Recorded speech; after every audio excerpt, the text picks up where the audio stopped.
Hi all. Good afternoon if you are in Europe. Good morning if you are in US. Hi Vijay. Nice to have you here in the X Space.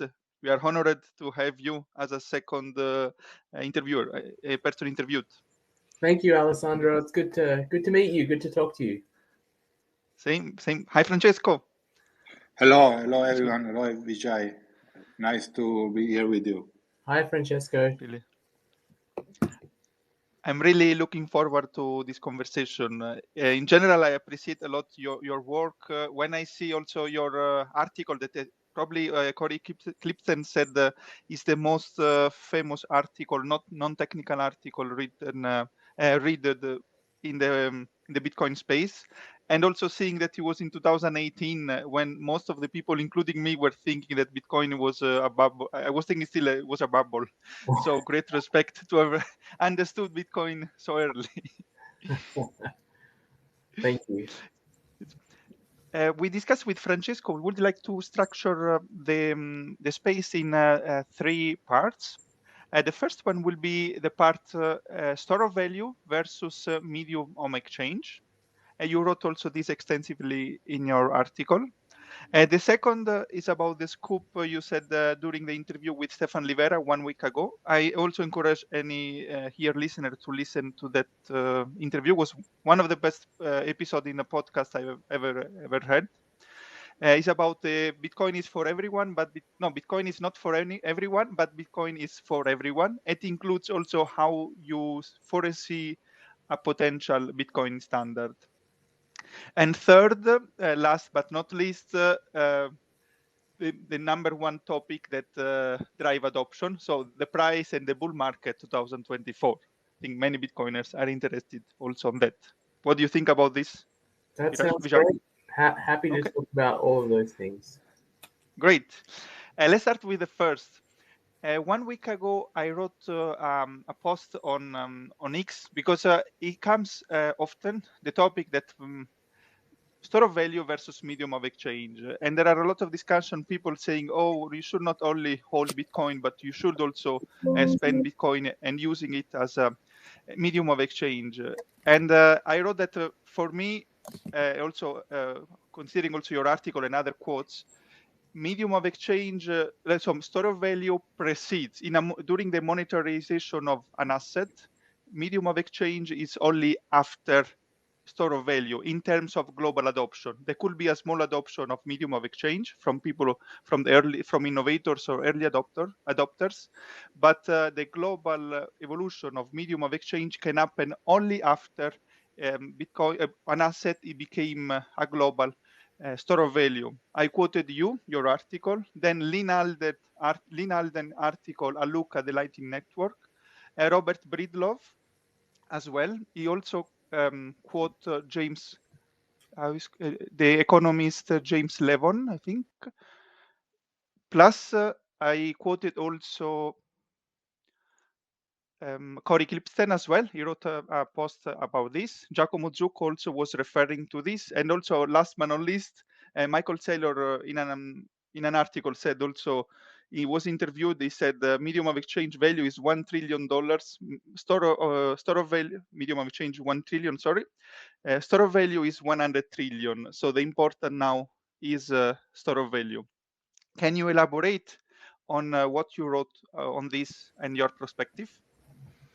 Yes, that's a big topic. I'll start with repeating something I wrote in my book, which is that there's an obsession with the medium of exchange role of money. And this is kind of a problem that's being created by modern monetary economics.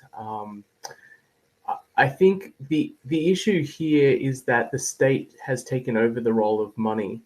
And for most of human history, gold was money, and people would have understood that gold was savings, not just a medium of exchange, but also savings, and people would have kept their savings in gold.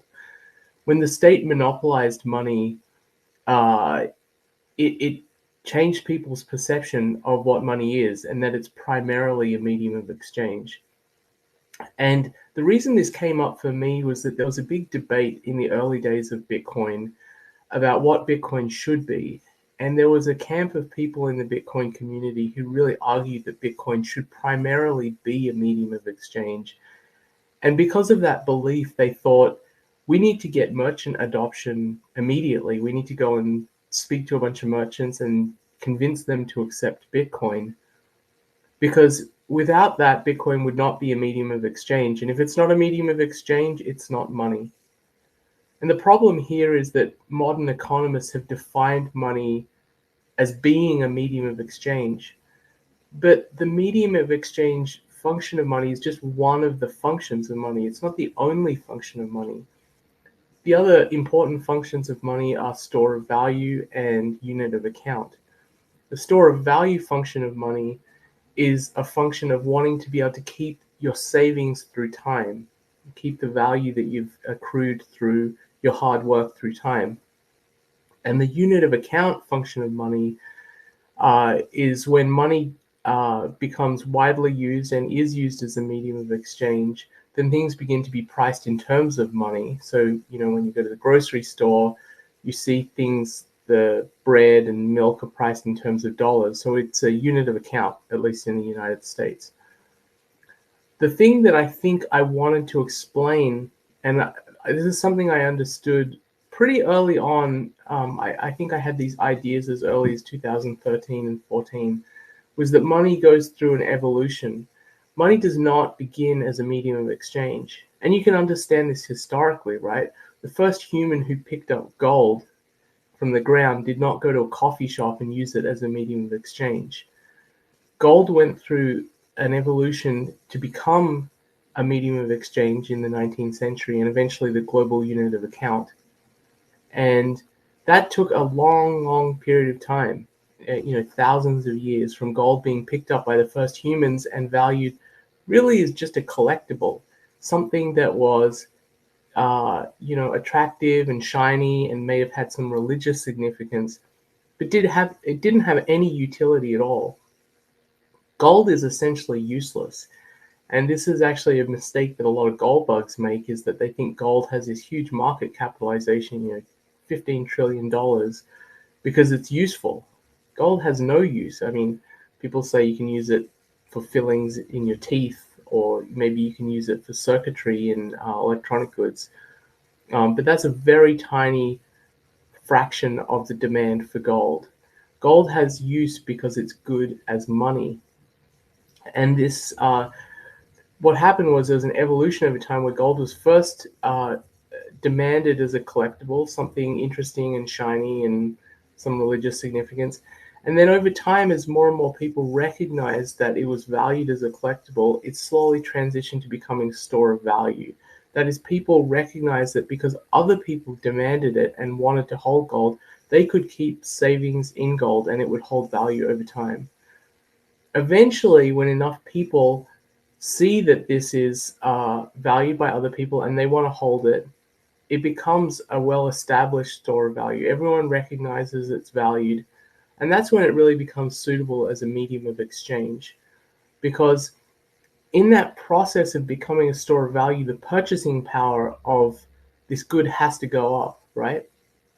Like with Bitcoin, we see through Bitcoin's evolution, the purchasing power of Bitcoin goes up as more and more people demand it as something that they want to keep their savings in. And there's an opportunity cost to using something when its purchasing power is going up. The opportunity cost of using it as a medium of exchange is well understood now, because people look back at the example of Laszlo Heinek's buying 2 pizzas for 10,000 Bitcoins, and they realize he relinquished something which was very valuable for 2 pizzas.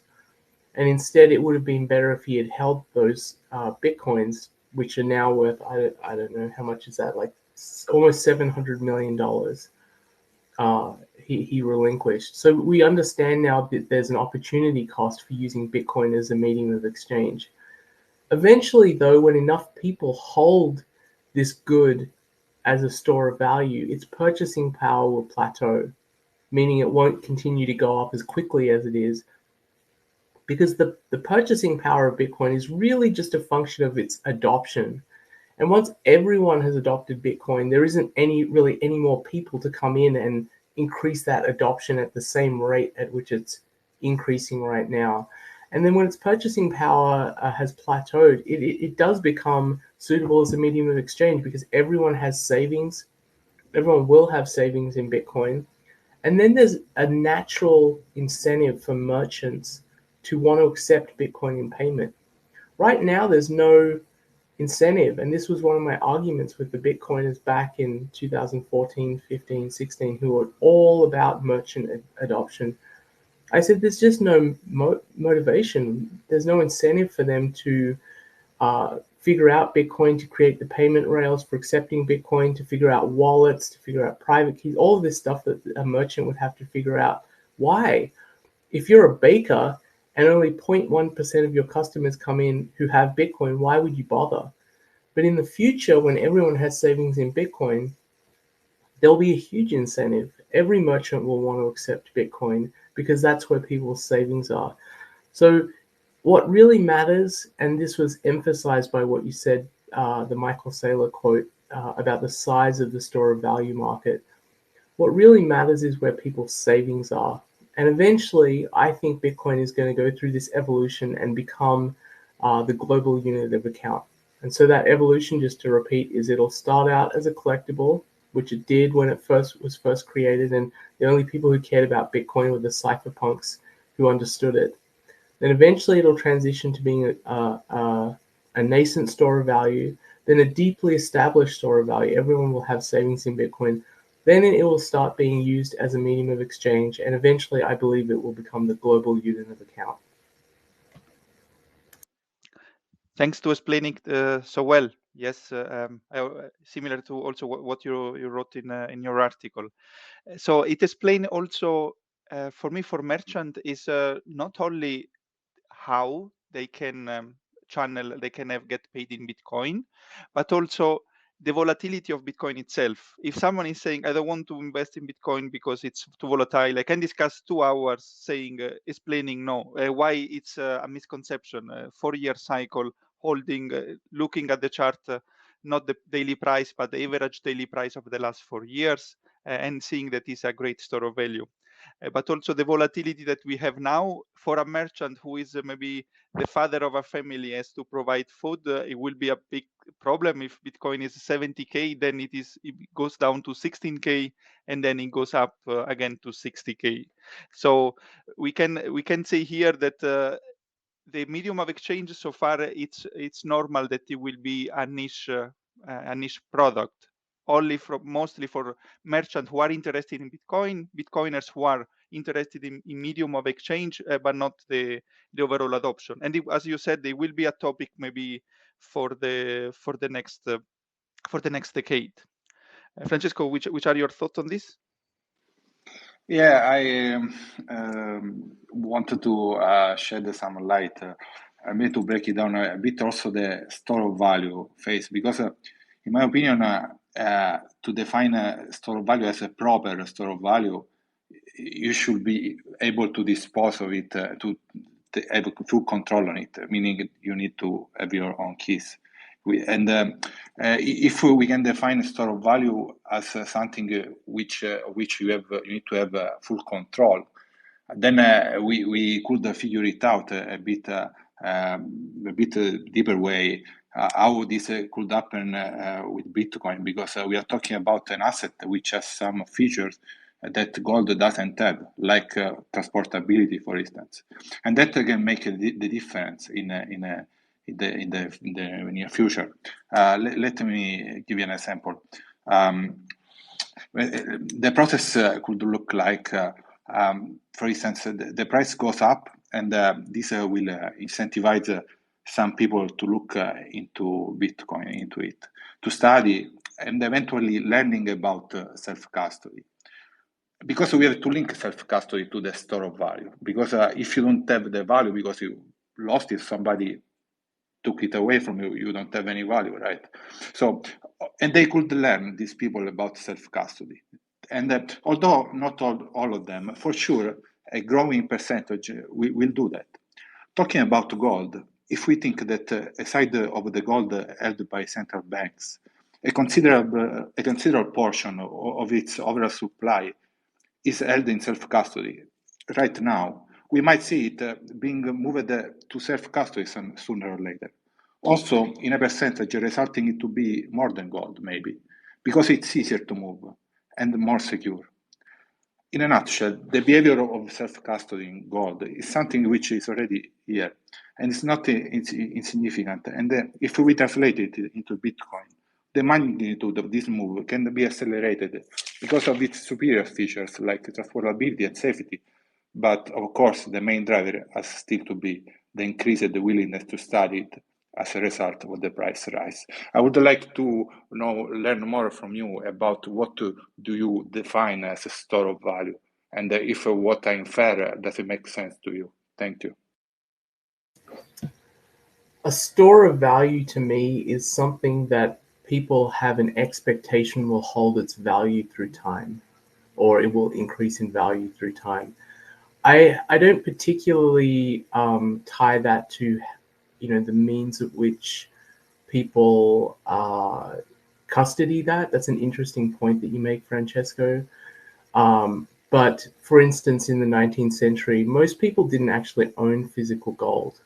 It was very rare for people to have like a lot of gold coins. But I still think you would define gold as a store of value. And even if you did not own gold directly, you had a proxy to gold, say promissory note to gold in a bank, you would still have viewed gold as a store of value. So for me, it's the psychological expectation that the good will hold value through time. I see. Yes, Viraj. Thank you, Vijay. Yes, I think similar, and especially also I was focusing so much also in the ETF because for me they are a kind of store of value, because especially when they will come the institution, we will come back on this later. They will the institution most likely they will buy at one point, and then they will keep it for years, and it will be stored by the authorized participant, but it will be reflecting 100% the narrative of Bitcoin as a store of value, not as a medium of exchange of self-custody, but 100% as a store of value. And I think then, thanks to your words, and we can send the message here from these X spaces for people who only or just hold. It's not not using Bitcoin, but it is using Bitcoin as a store of value that at the moment is the biggest narrative that we have. And I think it will become even bigger in the next years. This I would like to know your thought, Vijay, because I think many people who were interested in medium of exchange or in self-custody because of freedom and the rest, if they had this sensibility, they were already in Bitcoin. Also, let's say anarcho-capitalist, cyberpunker, everyone who was in this area for sure knows already Bitcoin, and it would have been already in Bitcoin. Those who will be onboarded in 2024, 25, 26, the percentage of store of value will be even higher. So the store of value narrative will be even higher in the percentage of Bitcoiners, let's say. What do you think? Well, I go back and think about this narrative battle because I was part of this debate in 2017, the block size wars, and the two different visions of Bitcoin. And I thought fundamentally the vision of Bitcoin being a medium of exchange first and foremost was just wrong. And ultimately, these narratives can only survive if they align with reality. And the idea that Bitcoin was a medium of exchange just doesn't align with reality. There isn't enough merchant adoption. People aren't using it as a medium of exchange. They're not going to grocery stores and buying things with Bitcoin. Of course, you can find examples of niche businesses in the Bitcoin space, or people who are really passionate about Bitcoin. And I have no problem with that. I support people who want to do that. But it's just incorrect to think this is a widespread medium of exchange. It isn't. And the people who are holding Bitcoin are holding it primarily because they think it's going to appreciate in value over time, and they're holding it for the store of value function. So I think this narrative is of Bitcoin as a medium of exchange is dead. It was alive and well in 2017, but the block size wars and the forks that happened really showed, the market showed that this narrative does not align with reality. Those who wanted Bitcoin to be a medium of exchange, you can look at the price of their forked coins relative to Bitcoin. They're all essentially zero. And that, to me, is a measure of the longevity of that narrative. Thank you. And also the development we have now as medium of exchange will be important even more later on, once it will become a global store of value. That at this point, as you said, there will be enough demand, and both from the people who hold Bitcoin and both for the merchant, and will become medium of exchange. Also, Corey Clipson, in his chart, he put this in the next decade, and I agree with him. Thanks, this, I think, for the first point. It was really illuminating. Thanks for your comments. We can move now to the second part that I think you said that the scoop only 1 week ago, so not many. Your topic on Bitcoin is not for everyone, but Bitcoin is for everyone, because everyone will benefit for it. It would be great if you elaborate on this topic that you commented 1 week ago in the interview with Stefan Livera. Yeah, that was a fun interview. We covered a lot of different topics, and this is probably one of my most controversial takes, so I'm sure I'm going to get some hate mail for this. But I started by saying Bitcoin is not for everyone. And what I meant by that has specific meaning. I meant that not everyone on Earth is going to be able to control a UTXO with a private key. And I think there was a mistake, there were actually several mistakes in the early Bitcoin community about what Bitcoin was. One of them, obviously, we've talked about was that Bitcoin is first and foremost a medium of exchange, or it should be a medium of exchange, and we need to change Bitcoin in whatever way necessary to make it a medium of exchange. The other was this kind of egalitarian belief that everyone on Earth is going to hold Bitcoin in a wallet, and they're going to have control over their Bitcoins and with a private key, and they'll be able to transact with Bitcoin because fees on the Bitcoin network at the time were essentially zero. You could send, very small amounts of Bitcoin. You could send, 100 Satoshis easily with basically no fees. Miners would mine your transactions. And that is simply not going to continue into the future because of Bitcoin's restricted block space. Fees on transmitting Bitcoin are going to go up over time. And this is, actually where, as historical context, this is where the block size war came from. Because there were people who thought, well, we need to keep Bitcoin fees low. We need Bitcoin to be competitive with Visa and MasterCard, and it should be a payment rail. They did not see Bitcoin as digital gold or as a mechanism or means of settlement for large value transfers, which is what I see Bitcoin as. And if you believe that the most important thing about Bitcoin is its immutability, that it cannot be changed, and that its value comes from the fact that it cannot be changed, then you have to recognize that it will be uneconomic to send small amounts of Bitcoin. It will be in the future uneconomic to send, say, 50 cents worth of Bitcoin. You will be paying more in fees than the value you're transmitting. That is not what Bitcoin is for. So my belief in what Bitcoin will ultimately make it so that it's not going to be possible to do small value transfers with Bitcoin. You're not going to be able to go to the grocery store and make a transaction on chain to buy your coffee. Actually, I believed this for a long time. I always thought this notion that Bitcoin was for buying coffee was kind of ridiculous. So that really kills this idea that everyone on Earth is going to control Bitcoin on chain. It's just not going to be economically feasible. The number of people who will be able to own Bitcoin on chain will be at most tens of millions of people. So a very, very small fraction of the world's population. And again, I go back to gold as an analogy. I know a lot of people think that Bitcoin is like this gigantic change and completely different from whatever we've had in the past, but really the truth is that Bitcoin is very, very similar to gold from an economic perspective. And if you look at the 19th century, most people did not own bars of gold. They did not walk around carrying big chunks of gold. That was a very rare thing for a person to own a significant amount of gold. So the fact that you can buy and control a UTXO with a significant amount of value in it is just as rare and incredible and amazing as being able to walk around in the 19th century with bars of gold. So we are all very lucky, just as the people in the very early days of Bitcoin were kind of lucky to be able to transmit Bitcoin at almost zero cost because the blocks were empty.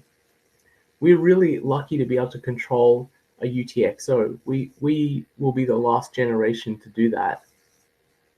In the future, we're going to have to scale Bitcoin through higher layers. And there are many different ways to do this. It's not just Lightning. It's not just eCash solutions. It could also be centralized custodians too. I think that there will be a banking system built on top of Bitcoin. And I know people think that Bitcoin is this radical change where we don't need banks anymore. But there were banks under a gold standard, and someone as insightful and important to Bitcoin's history, Hal Finney, very early on recognized that Bitcoin would need banks too. So I think there will be a future with centralized custodians. There may also be, a very successful Lightning network. I think the question is that's still an open question of whether Lightning will become the successful layer 2. There will be things like Fedimint. There will be a lot of different options for layer 2. But I would say that most people will not hold Bitcoin on chain. So that's a very controversial take. I know that will be upsetting for a lot of people because I think a lot of people have an egalitarian vision of Bitcoin, that Bitcoin is for everyone, so everyone should be able to control a UTXO and be able to move Bitcoin on chain. I just do not think it will be economic. If you buy the assumption, my assumption, that Bitcoin should be immutable, and it is very hard to change, and I think essentially impossible to change now, then you have to recognize that controlling a UTXO on chain will be a very rare privilege for a very small set of people and probably a set of financial institutions in the tens of millions. So you may have, say, tens of millions of banks. But on the other hand, I ended my podcast or this discussion with Stefan Livera saying Bitcoin is for everyone, because a new monetary system, a new monetary base that's not inflatable, that isn't attached to any nation state, so it's apolitical, is hugely beneficial to humanity. The gold standard in the 19th century was a period of time in history with the greatest creation of wealth, when the most people were lifted out of poverty. And I attribute that in large part to having a sound monetary standard. And I think returning to a sound monetary standard on Bitcoin will be beneficial to everyone on Earth. So while Bitcoin is not for everyone in the sense that not everyone will hold a UTXO and be able to control it on chain, everyone will benefit from having a better form of money. Thank you for the explanation. Yes, I think very interesting, and it also reflects what I was thinking for the future of Bitcoin in an hypothetical Bitcoin standard. Also, Samson now was saying recently something to you that Bitcoin will not be so much to buy a coffee in the on chain in the morning. Will be to change the monetary system. Also, reading Safety in Amos' books, he always puts a lot of emphasis of the importance of banks in any economic system. The problem is not that the banks exist, but the fractional reserve banking and that the central bank has the possibility to increase money. So I also see Bitcoin will end central bank, so that we will not need central bank. We will still need banks, but it will be institution will be different from what we have now. First thing, they cannot do fractional reserve. They cannot print more money because now they are using euro backed by nothing. Whatever will be this layer 2, layer 3 will use sats. So there is a limited amount of sats. For fractional reserve banking, meaning not holding savings from the savers, from people who have a deposit there. I think having a better monetary system will improve these banks, this institution, and will improve also the expectation that the population maybe will have on these banks. So it will be, for me, I see they will survive only banks that prove that they are not doing fractional reserve banking, and there will not be obviously money printing because we have maximum 21 million Bitcoin. What do you think about this? I think fractionalization will be more difficult for Bitcoin banks. I don't think it's impossible, however. One of the disadvantages of gold is that it's really cumbersome and painful to move it. So there was a huge inertia of people when they deposited gold at a bank to not take it out because it's cumbersome and it's scary. Like, you don't want to move a lot of value holding your gold. You're prone to robbery. So that was one of the reasons that banks were able to fractionalize as much as they did, because they could see people, when they deposited their gold, very rarely took it out. They were given a promissory note, and that promissory note started trading as if it were gold, as valuable as gold. And once that happened, banks had the license to then fractionalize a lot. The difference with Bitcoin is it's digital and it's easy to move, and it's not as scary to self-custody in the way that gold is. And transmitting it and transacting with it is much more easy than it is with gold. So, for instance, I can't teleport a gold coin to you, Alessandro, but I could send you Bitcoin as easily as I could send an email. So I think this will put a natural constraint on fractionalization of banks, but I actually do think there may still be some fractionalization. It'll just be much more constrained than it is today. I would like, if I can, to reflect a bit on the medium of exchange, thinking that, okay, it's correct. Now it's going to be a long way until it becomes a medium of exchange, because I think everybody regretted to have spent Bitcoin without having replacing it. He paid a lot more now as before. And but after, let's say, it becomes medium of exchange after 10, 20 years, we don't know. Then we have to try to imagine if it's going to be better for a customer to use the Bitcoin bank, as imagined by Finney, or to use a new technological solution in layers which are unknown to us so far in this moment. Because the level of advancement in technology can bring a new form of wallets of transaction, way to transact, which are way more effective and can make the people not to feel the pain, the pressure of the risk of holding their keys and doing the transaction. How do you see this possibility that the advancement and the engineer will be something we cannot even imagine at this moment? No, I completely agree with that. I know it sounds really cliche, but we are so early. I think a lot of people attach themselves to Lightning as the layer 2 solution. I think we're going to see a renaissance in layer 2 solutions in the next decade. I agree, we don't know what they're all going to look like. This is one thing I'm particularly excited about to witness. I'm not really an expert in all of the different approaches people are taking. But I will say, and I said it already, that I think one of the layer 2 solutions that will emerge is just centralized custodians, just banks, and I think that's okay. It's a very simple idea to use a bank, and it's okay, I think, to use a bank as well, especially if you're only keeping a small amount of savings in the bank. So for instance, and that's what I do. I mean, I have a bank account with dollars in it, but it's actually a very small amount relative to my portfolio. I don't keep much money in the bank because I don't need to keep much money. It's just for sort of day-to-day transactions. And I think the same will be true for Bitcoin as well. People will keep I don't know, the equivalent of, say, a few hundred or a few $1,000s worth of their Bitcoin in savings in a bank, and then they will go and buy coffee by transacting in a way that interacts with that centralized custodian. I don't think that's problematic at all. I know that there are people who believe that every single transaction, no matter how small, should be completely decentralized, but I just don't think that's realistic. So I think it's going to be a mix of different things. It's going to be Lightning, it's going to be Fedimint, it's going to be eCash type solutions, and it's going to be centralized custodians. But then there are going to be things that I have not even thought about and will be really exciting to see develop over the next decade.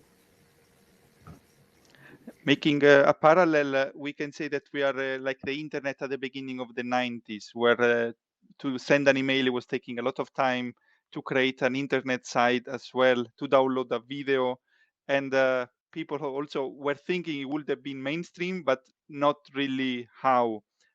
So yeah, we have the Lightning, but as also Francesco said, in the next 10 years, technology will change. Also in the book, in The Internet of Money of Antonopoulos, he was saying technology is a moving target. When they will be clear that there will be demand for medium of exchange, then technology will take care to move faster and provide the service. Same with internet. It started in the 2000 when there was clear the potential of internet, and then technology moved faster. Francesco, you were saying something, I think? Yeah.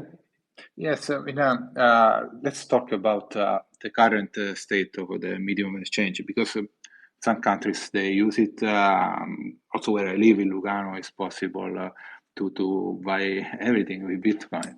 And I want to quote their model, because it's pretty interesting. They offer a discount if you pay in Bitcoin, and that should incentivize some people to use Bitcoin to make purchases. And also, it will incentivize both parties, because the person will save money and the merchant will have more business coming in. Do you think that's a sustainable model, and everybody should do that? Thinking that can be seen as a form of advertisement from the merchant side.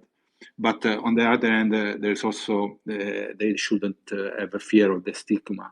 So maybe if there could be an equilibrium from both sides, given by the discount, and as a result of discount, more business coming in, is that the right way to follow and to use it as medium of exchange now? Because you clearly have to give up on something to use it as a medium of exchange now, and that could be something as simple as a discount from the merchant side. And do you think that also merchant should deliver this use case of medium of exchange? Also, it's all everything up to merchant, in your opinion, or not? I think the fundamental problem is that merchants still don't have a big incentive, because there's not enough savings in Bitcoin. And I think maybe you're, perhaps you can correct me if I'm wrong. We're talking about the example of El Salvador here. El Salvador. Lugano. Sorry. Lugano is Switzerland. Oh, okay. Well, there are small communities in El Salvador, as a country, that where this is more common. And I think one of the issues here is we need to talk about legal tender laws.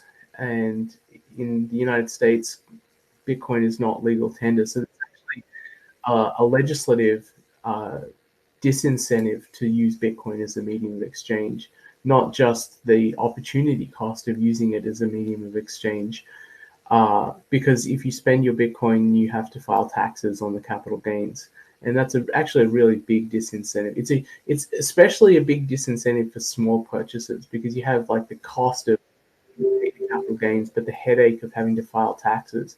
So really, it's quite administratively to sell or to use your Bitcoin as a medium of exchange.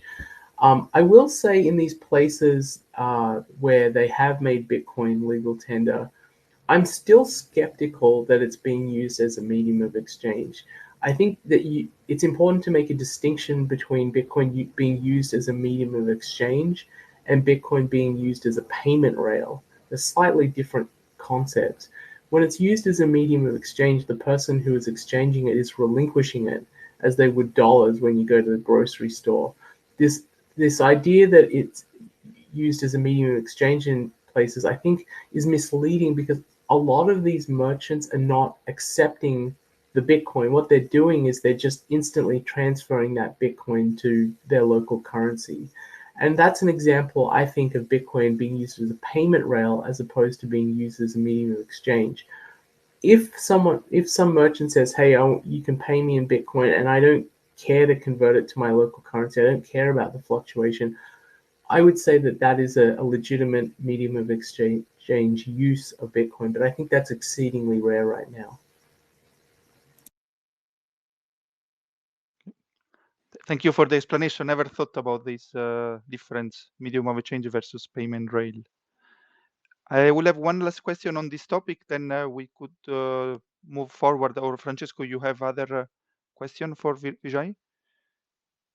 No, it was very clear. For me, okay, thanks. For me, so studying Bitcoin, what I see is, will Bitcoin become a store of value?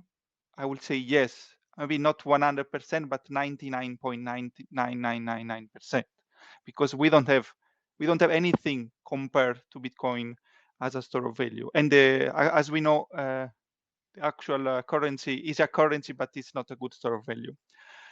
In case, so the dollar is, the destiny of the dollar will be to have to inflate more and more.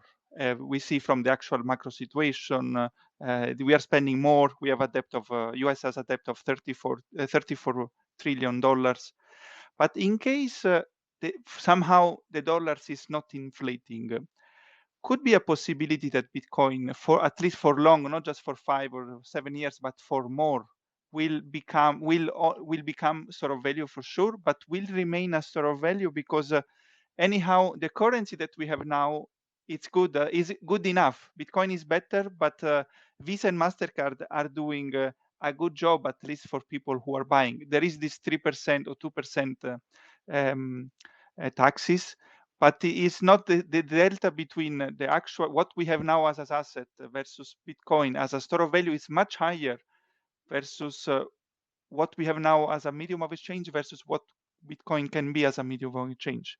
So how do you see, will be a certainty that we will have Bitcoin as a medium of exchange, or is a question mark? It's definitely not a certainty, and I think anyone who says it's inevitable and a certainty is not telling the truth. It's certainly possible that Bitcoin emerges as a global non-sovereign store of value in the way that gold is. It's entirely possible that Bitcoin gets to, say, a market capitalization of $15 trillion, maybe 10, maybe 20 trillion, and just stays there. That's possible too. That's a possible eventuality. And in that case, you could certainly have a lot of people around the world holding their savings in Bitcoin, but not using it as a medium of exchange. And there's a lot of precedent for this. There are countries like Argentina, for example, where in many instances in Argentina's history, people wanted to hold dollars as savings and not the peso. But they had to transact in the peso because it was the only legal tender in the country. So that is not unheard of, and it's certainly a possibility for Bitcoin. Whether or not that happens, I think, we're talking, in my opinion at least, we're talking like decades into the future here, when Bitcoin transitions from being a store of value, a well-established global store of value, to a medium of exchange. So it's really hard. The future is really hard to know. I have very high confidence that Bitcoin will achieve and surpass gold as the preeminent global non-sovereign store of value. That when people think, I want to have savings that are not associated with any nation state, that can't be confiscated, they'll think of Bitcoin and not gold. Beyond that, I think the future is much murkier, and it's harder to tell how things will develop. I have confidence that because of its attributes, Bitcoin will eventually emerge as the the global unit of account, the global monetary base, but I have a very long time horizon because I think the path that it takes to get there is much harder to see. And that's why I gave myself some leeway in my book and said Bitcoin will be the global monetary base in 50 years. It gives me enough time for that to happen. The steps that will be involved, the challenges that will be involved, I think we're going to see, definitely going to see nation state attacks emerge once it's recognized how much Bitcoin undermines their sovereign power. The sovereign power to control monetary policy is one of the most important sovereign powers after, controlling the military. And once nation states recognize that they will be losing that power as Bitcoin emerges as a global store of value, I think they're going to fight back. And how that plays out, that's a very, very difficult question to answer. Yes, that will be very also hard to estimate. Now we will know more in the next years how it will play out. Thanks for the comment also on the second important topic on Bitcoin is not for everyone, but it will be for everyone because everyone will benefit from a new monetary system. So we can move now from an argument that, as you said, is a bit controversial in the Bitcoin world to something that is not controversial at all, where all Bitcoiners are united. The bull run 2024. We have now Bitcoin as at 68K, I think we saw 1 hour ago. And what is your analysis, your comment on analyzing the price in the first 3 months of the year and the outlook for 2024? I think the main observation is the importance of these ETFs. I don't think they can be, the effect can be underestimated because the cohort of people who are now able to get exposure to Bitcoin is just dramatically larger than it was in the past. And I know as Bitcoiners, we think it's not that hard to figure out how to go to an exchange and set up a wallet and buy some Bitcoin and transfer it. But this is a huge mental leap for most people. It's not something I really believe that my mother could figure out, for instance. And there are a lot of people who like that, and that's okay. It's okay.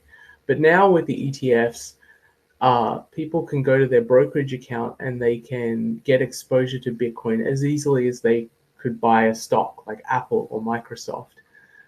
So this really will expose a lot more people to be able to buy Bitcoin and get financial exposure to it.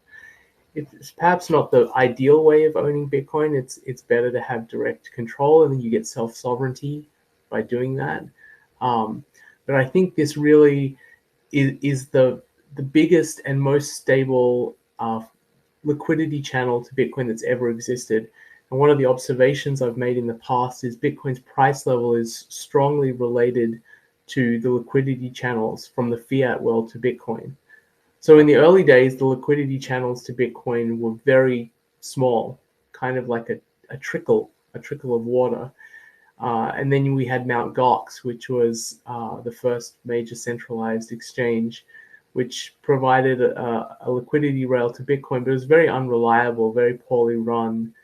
It was not able to stay up all the time and was hacked and had all sorts of problems. And it was actually difficult to get money to Mt. Gox because the banking system didn't want to deal with them at all. So you had to go through all these hoops. Then over time, the exchanges started emerging and becoming more reliable. So the liquidity rails expanded and became more reliable. And then you had these other financial services, prime brokerages and OTC desks, and all of those things helped develop the liquidity rails or channels to Bitcoin. But the biggest channel is by far the ETFs. It opens all of the equity capital that's available in the United States to flow into Bitcoin. And that is a gigantic amount of capital. We're talking tens of trillions of dollars being able to flow into Bitcoin now.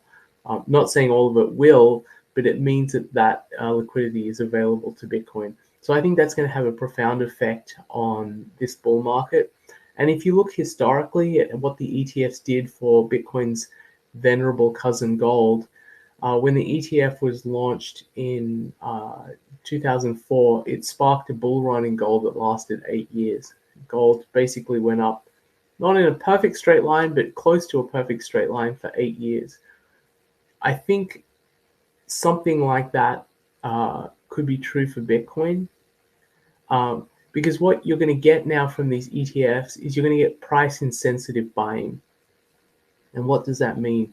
It means that there are a bunch of ETFs now that have been created by Fidelity, and I think BlackRock will do this too, which have a portion of their allocation set to Bitcoin, these retirement ETFs. So if you're someone who's just passively investing, you're putting a portion of your salary, say 5 or 10% of your salary every month into one of these retirement funds, without even knowing it, you're going to get exposure to Bitcoin.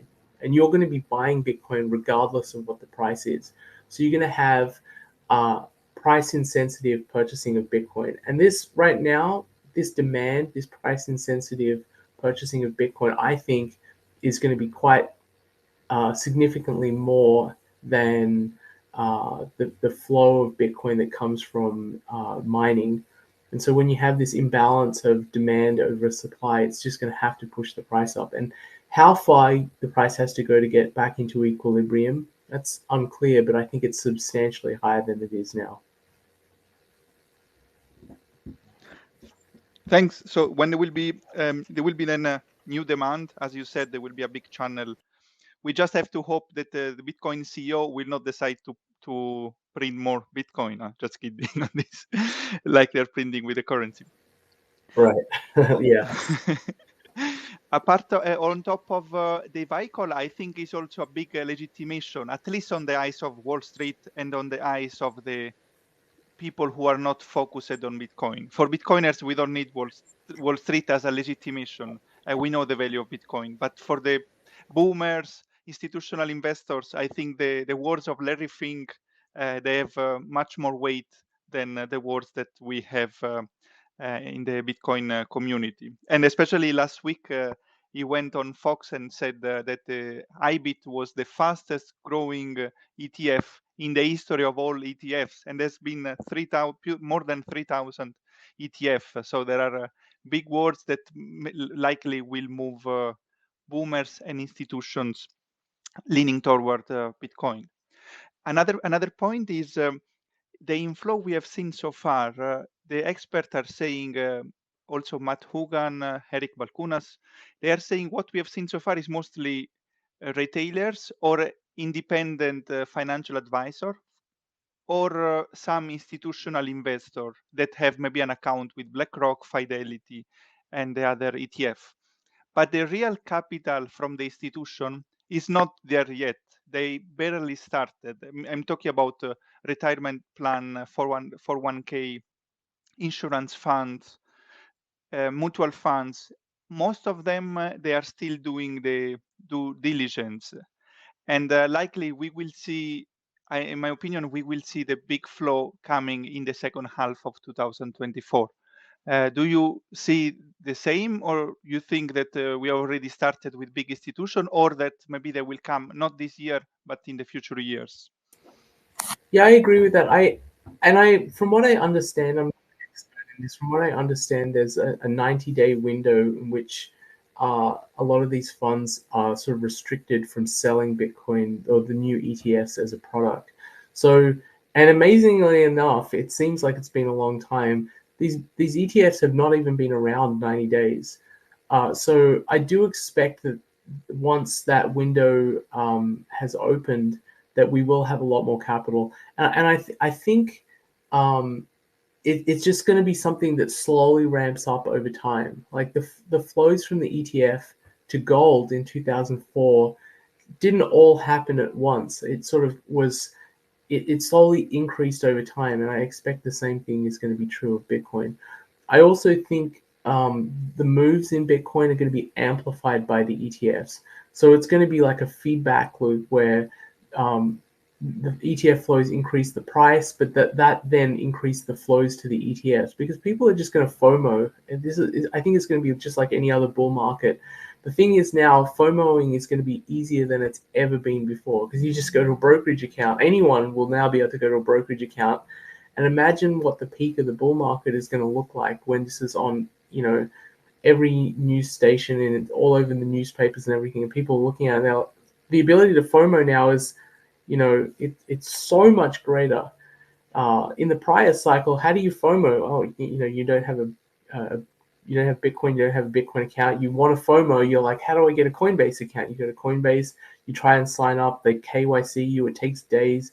Then they give you a limit of $1,000 worth of Bitcoin that you can buy, and you do everything you can to try and increase that limit. It takes forever. Now anyone can go in and throw in like $1 million into Bitcoin instantly if they have a brokerage account.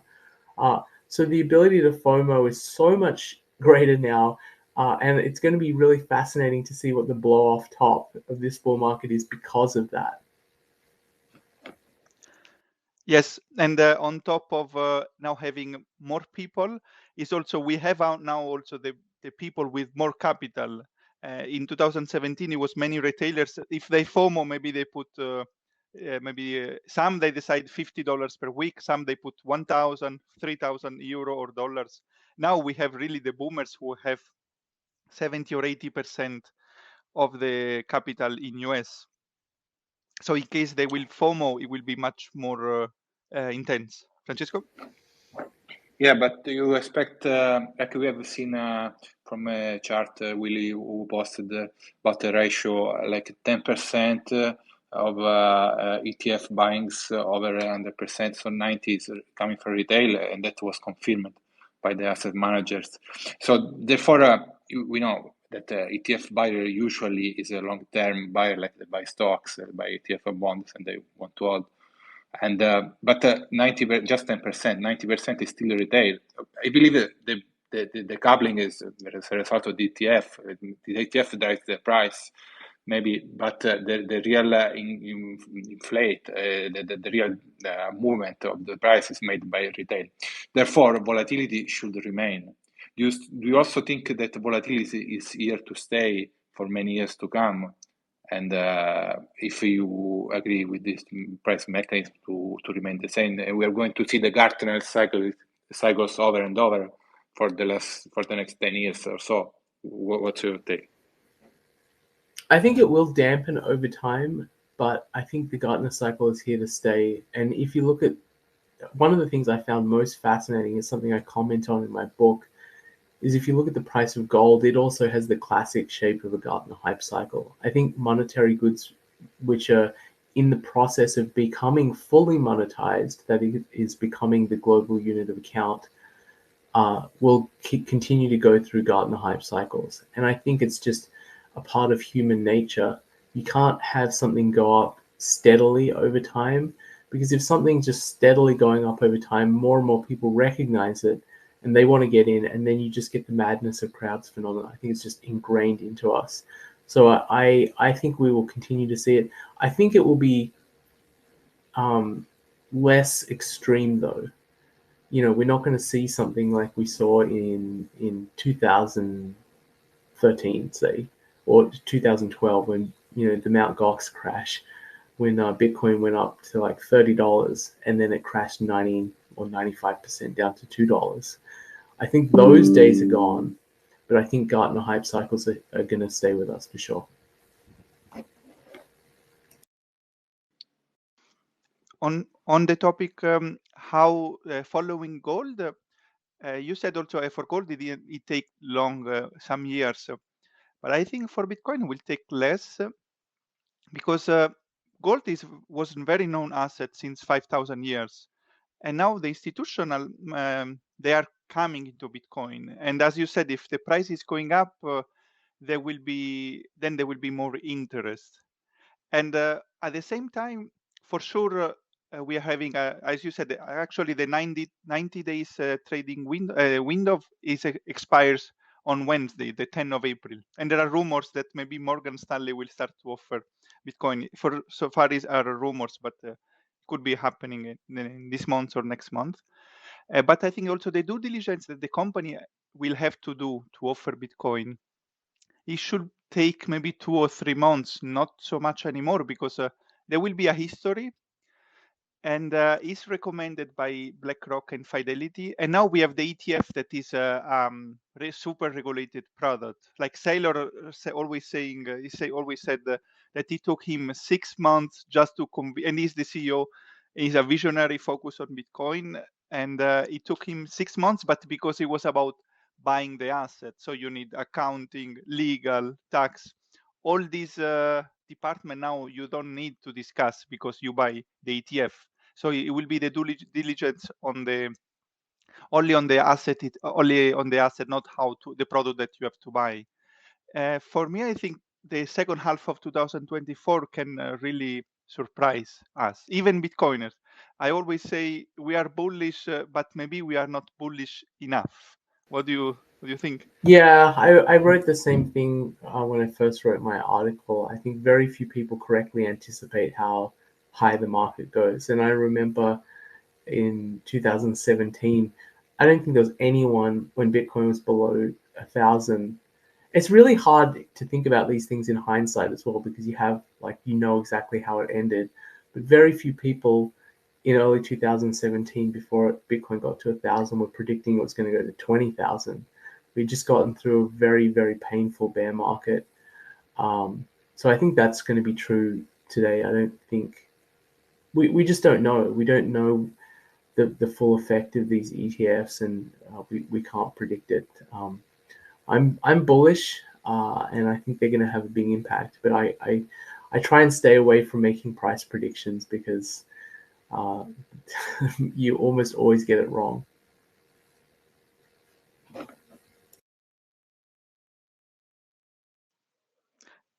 Yes, it's hard to predict, but we know that it's good to be into Bitcoin at the moment. There is no asset that can, as a risk reward, it's not a financial advice, but as a risk reward, especially with this ETF, I don't think there is any asset that can be compared to Bitcoin at the moment. And even better than maybe a few years ago, when there was a even higher potential, but the risk was higher. Now with this ETF, at the moment, the risk will be much lower, is much lower. And another question will be on GBTC. You discussed it also with Stefan. We are actually, you said, I think 85% of the sell-off likely is over, and we are seeing that it's confirmed what you said, because in the last 3 days we had few in outflow, less than 100 days. I wrote in my post that maybe it's better if we wait the beginning of next week, Monday, Tuesday, because generally the start of the week is always strong. And we had also 2-3 weeks where the volume was low, of the outflow was low. Then one Monday, 2.5 weeks ago, it was 644 million, and it shocked each of us. But this, so we have 3 days, plus we had the news that Genesis is over with the sell-off, it pointing that it is likely that the sell-off is almost over. And with over, I mean not zero outflow, but outflow less than 100 million or 50 million. What do you think? Yeah, the Genesis outflow is definitely over. You can sort of verify this with public data, that the total amount of GBTC that Genesis had on its balance sheet, you can look this up in their bankruptcy filings, that represents a certain amount of Bitcoin, and that almost exactly that amount of Bitcoin has flowed into what is publicly known as their wallets, the Bitcoin addresses associated with Genesis. So they are definitely done. I will say, however, that Genesis seems to be the last of the bankruptcy estates that were selling GBTC, but I think the effect may have been overestimated by people, that they saw the outflows from GBTC and they thought, oh, this must be really bad for the price. But actually, the GBTC outflows from Genesis were net market neutral, because they were selling to Bitcoin, they weren't selling to dollars. So while those outflows are bad for Grayscale as a company, they didn't really affect Bitcoin's price, because they were selling GBTC and then they were buying BTC. So psychologically, it may have had an impact, because I know that there are probably a lot of market participants who are looking at the outflows and saying, oh, there are a lot of outflows still. Maybe I shouldn't buy, or maybe I should even short Bitcoin. And that would have been an incorrect interpretation, at least with Genesis. But I think you're correct, Alessandro. We are now seeing organic outflows from GBTC. We're not seeing any more bankruptcy estates. So I think on a daily basis, the outflows are going to be quite a bit lower. I would say less than 100 million per day. And again, obviously that's terrible for Grayscale. I think eventually, if this continues, they're going to have, actually, I do believe that eventually they'll have zero assets under management because of their decision to keep the fee at 1.5% per year, when every other ETF, all other, the 9 other ETFs are close to zero. The fees are very, very low. The only people who are not selling their GBTC are people who really don't want to because of tax reasons. Like imagine you own GBTC and you have a big taxable gain on it. You don't want to sell it because then you have to pay the taxes on it. So you'd rather pay the 1.5%. That's the only reason I think GBTC has any assets under management. And if the US, just hypothetically were to give a tax holiday on GBTC sales, I think very quickly, within a matter of a month, GBTC would have zero assets under management. The interesting fact is if he keeps selling only 100 million per day and the price is going up, it can go on for several months or years maybe. Because if the asset under management will be higher, but it will not be anymore as significant as it was in the past. And one technical question was, Genesis, it's over, but also Gemini, I'm explaining here because James Seifert wrote in one post that there are 68 million shares. That is around 52,000 Bitcoin. And now the news is about Genesis liquidated 32,000. Also, do you know if also Gemini, it's because Gemini had the stock at the portion in Genesis. Do you know if also Gemini is over? Yeah, I had a graph. I had a tweet about this showing Gemini's liquidation. I think Gemini's liquidations were probably not net market neutral. I think they were probably selling GBTC to cash, but you can see that those have ended already. And I expect that there won't be any net outflows from Gemini. So no, they will not sell any more shares from Gemini, GBTC shares? I don't believe they will. I'm not 100% certain, but you can see that their sales have, after they had a settlement with Genesis, they had a bunch of outflows of their GBTC, and then those outflows ended. You can see that from public data, and I have I don't know, can I post a tweet in this space? I'm not sure how that works. Maybe in the comment I can put post this chart. Let me quickly grab the tweet and put the chart so folks can see it. It's really obvious once you see the chart that the sales of here it is, found it. Okay, got it. And I'm going to comment here on this space. Right here. Okay, there it is. So you can see the Gemini sales ended. When was that? Looks like they ended on March 8th, 2024. So they ended like a month ago. And I don't expect that Gemini is going to have any sales. And what they were doing, selling that GBTC, was getting enough dollars to pay back their creditors, the Gemini creditors. And now they have enough dollars to pay back. Because Gemini had this earn program, right, where people could deposit dollars or Bitcoins and earn interest on them.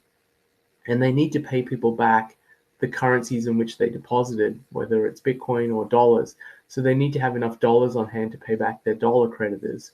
And I think those sales, my guess is those sales basically represent the dollars that they need to pay back to their own creditors. Okay. Thanks. I'm seeing now the slide is very interesting. to see the development. So, and as you said, that we are not aware of any other big liquidation. So it will remain only the retailers. And the question is also, okay, if there is no big different condition, most of them should have sold already sold in the Yeah, past. actually, There will FTX is be done, Gemini's done, Genesis is done. I'm less aware of whether Celsius and BlockFi help GBTC, but my expectation is like the vast majority of bankruptcy liquidations are done. If it's not 100%, it's like maybe 90%. So from now, I think it's just organic retail liquidations, people just trying to get out of GBTC because it's a terrible product. okay. Thanks for the information. Yes, so the future look bright. Like it could be that we don't have any more a day with a net outflow. Francesco, you have any question on bull market or GBTC for Vijay?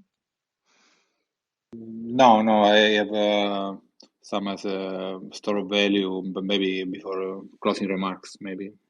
So you want to go on with the bull market? I mean, we are in a bull market, and that's very evident, and it would be very good to see coming forward, and I don't see any sign.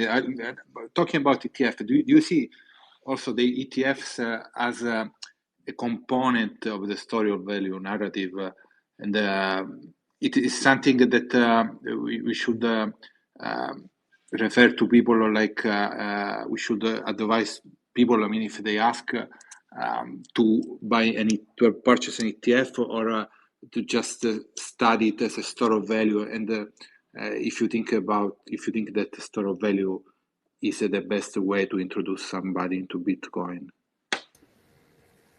Yeah, I mean, I believe this for a long time. I think Bitcoin needs to be a store of value before it's a medium of exchange. I think it's the only narrative that has survived because it's the only narrative which aligns with reality. And I think it plays even more strongly into the ETFs because people who are buying the ETFs are definitely not using the ETFs as a medium of exchange. I think the people buying ETFs are thinking of Bitcoin as a form of savings, as a part of their portfolio that will appreciate over time. They're not using it to go and buy coffee. Yeah, so we have good news for the public. We have started this series of podcasts, as you can see, focused extensively on store of value. And so we are very happy to contribute. And if you want to follow a commercial moment, us and both Alessandro and me, you're going to get notified in the future for the following podcast we are going to. And also, this is a narrative which is going to be both useful for retail people and businesses. And there is a very stark convergence of an opportunity in time with these ETFs to really onboard everybody into Bitcoin as a store of value. I firmly believe it. I have been thinking like you for at least 5 years. And that was the biggest mistake of a Bitcoin casher, was not to understand it. And I talked to many Bitcoin cashers, they just didn't get it. And do you believe it also that the mistake of people who wanted to fork was this one? They didn't study enough for this, which is understandable. But do you think that was the mistake? Yeah, I have a thread, Francesco. You can go to my profile and my highlights. It's from 2017 or 2018, where I explain, and this was part of the debates that I was in with the big blockers at the time about why they were incorrect, and they were really focused on merchant adoption. That was their obsession. We need to get merchants onto Bitcoin, and we need to fork Bitcoin because if we don't fork Bitcoin, transactions will be too expensive, and so we need more block space. And those were all the important things for them to pursue at the time. And I explained that vision of Bitcoin as being a medium of exchange was just wrong, and why it was wrong, and why merchants, they didn't care about block space, they didn't care about transaction fees or any of that. It's just that they don't have enough customers who have Bitcoin Like, why bother? Why set up a payment system? Why try to understand what a wallet is or an address? Most regular people who, aren't thinking about Bitcoin are not going to go through or jump over that hurdle to accept Bitcoin, and they're not going to jump over that hurdle until their customers demand it. So, like I say in my book, in my article, it was putting the cart before the horse. They got it all mixed up. They didn't see that Bitcoin needs to be adopted as savings first, and then it'll be used in exchange.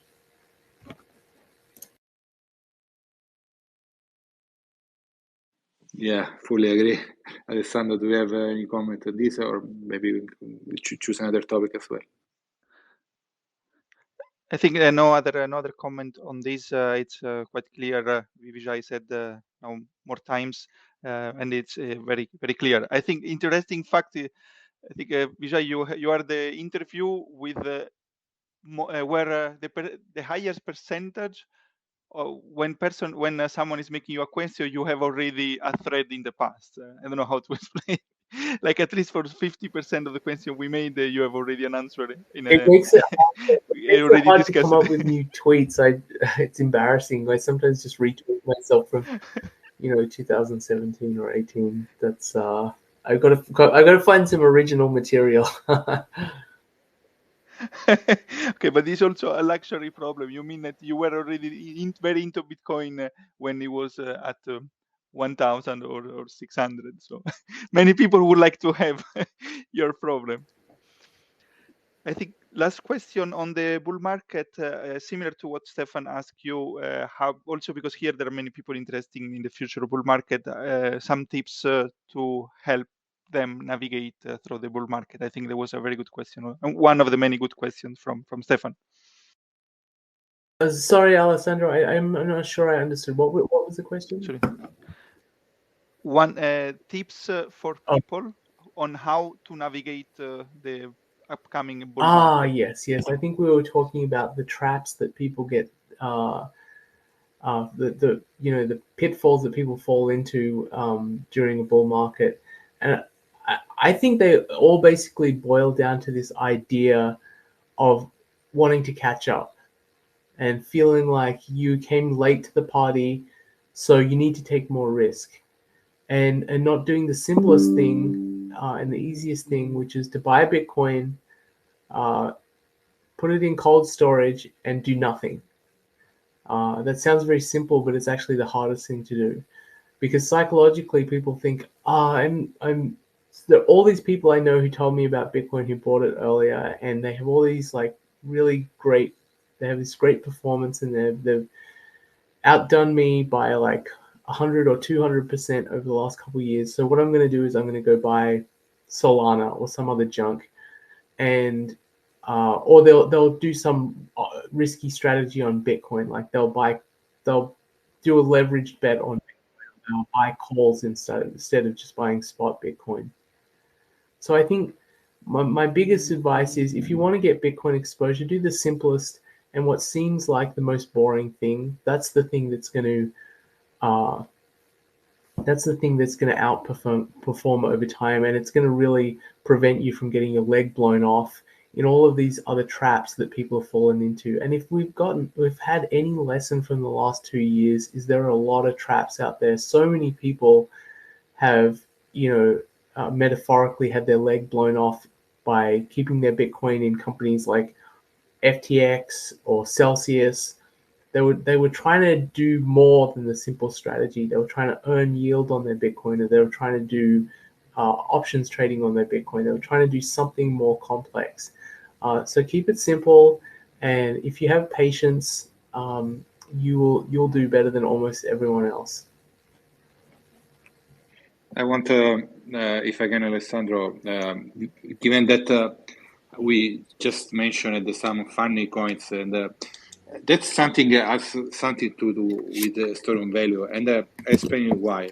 Do you believe, as I'm starting to think, and I bit torn, but more yes than no, that decentralization of Bitcoin is a feature which has some value, intrinsic value as well. Because if it has some intrinsic value, It meaning that could be seen as the TCP/IP of the internet. Meaning that some layer 2, which you mentioned before, but just for the monetary use case, maybe, say maybe after, say, the ETF rejection in May from Ethereum, and then Ethereum crashes, and then they were looking for a new fertile soil to have this software as a service, which is crypto, as they think of it, but just a company, in my opinion. And they could take advantage of the decentralization of Bitcoin by building layers of utilities on top of it. Is this something that adds more value to the store of value narrative of Bitcoin? Meaning not something, but gives value to the Bitcoin. Do you see it happening? Would you be happy that to happen? Because it will increase the network effect of Bitcoin, driving more adoption in. And that's what I think. What do you think about it? So I have a background in Austrian economics, and one of the terms that I don't like is intrinsic value, because I don't think there is such a thing as intrinsic value. I think all value is subjective. But I do think that, we've been talking about Bitcoin's transition from being a store of value to being a medium of exchange and spent a lot of time on that. But there are, like you say, there are other important use cases of Bitcoin, and it's built on top of it being a store of value. And one of them is Bitcoin's use as collateral. I think this is a development which is going to be really big, and I think a lot of banks and financial institutions are going to recognize Bitcoin is the best form of collateral that's ever existed. I mean, it's easy to custody, it's easy to transmit, it's easy to liquidate. The market is 24/7, so it really is a perfect form of collateral. And once you see that, and once you recognize that, there's a whole world of financial products that you can build on top of Bitcoin. You could potentially give people anywhere around the world exposure to the US stock market using derivatives on top of Bitcoin collateral. There are lots of products you could offer, like prediction markets on top of Bitcoin collateral. I'm really interested and excited to see how that develops. Even more so than the development or transition from Bitcoin as a store of value to a medium of exchange, I'm interested in seeing how financial institutions will start using Bitcoin as collateral and what financial products will be built on top of Bitcoin as collateral. Yeah, so this is for the financial use case. But what about what is the current crypto use case, like logistic chain, transportation, food? What do you think? I mean, the point is decentralization a feature? Because Bitcoin has the best decentralization, okay, proof of work, and there's nothing like that. Can the Bitcoin protocol be used as a settlement layer for this software as a service, new crypto on Bitcoin without a token as well, but that they can use it as a settlement layer to confer decentralization, therefore value to their proposition? And do you see that or not? Yeah, I mean, I think Bitcoin is perfect for settlement of value transfer. I think it's great for that purpose. Whether it'll be used for any other purposes or things like ordinals, for instance, I think in general over time will be a de minimis use of Bitcoin, so it won't be that significant. Yeah, this is true for gold as well, right? Gold does have other uses besides being a store of value. Like today, you can use it in wiring for electronics, or you can use it dentally when someone has needs a filling in their teeth. You can use it that way, but those are actually very small use cases. I think you will see other non-store of value uses of Bitcoin, but I don't think they'll be significant. Fantastic. Thank you. It's the answer I wanted. Learning a lot from you today. Thank you very much. Thanks for the comment on this. Also interesting as well. I think we are approaching almost 1.5 hours. I think we also exhausted all the 3 topics we want to discuss. Firstly, thanks a lot, Vijay, for your time. I think we can start with the closing remarks. So, Vijay, if you have some closing remark for the public and for who will listen to you in the space later on. Yeah, so firstly, thank you for everyone who's listening and for your attention. I appreciate it. And Alessandro and Francesco for setting this up. I would say now is as good a time as any to be interested and be an investor in Bitcoin or to hold savings in Bitcoin. We're so early in Bitcoin's journey. The global adoption of Bitcoin is still only maybe 1 or 2%.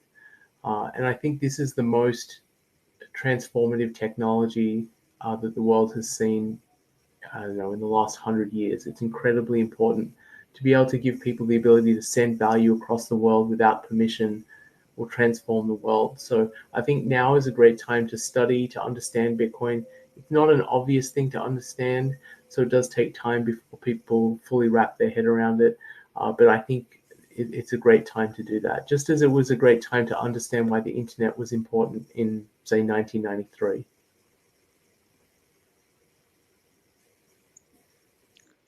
Thank you, Vijay.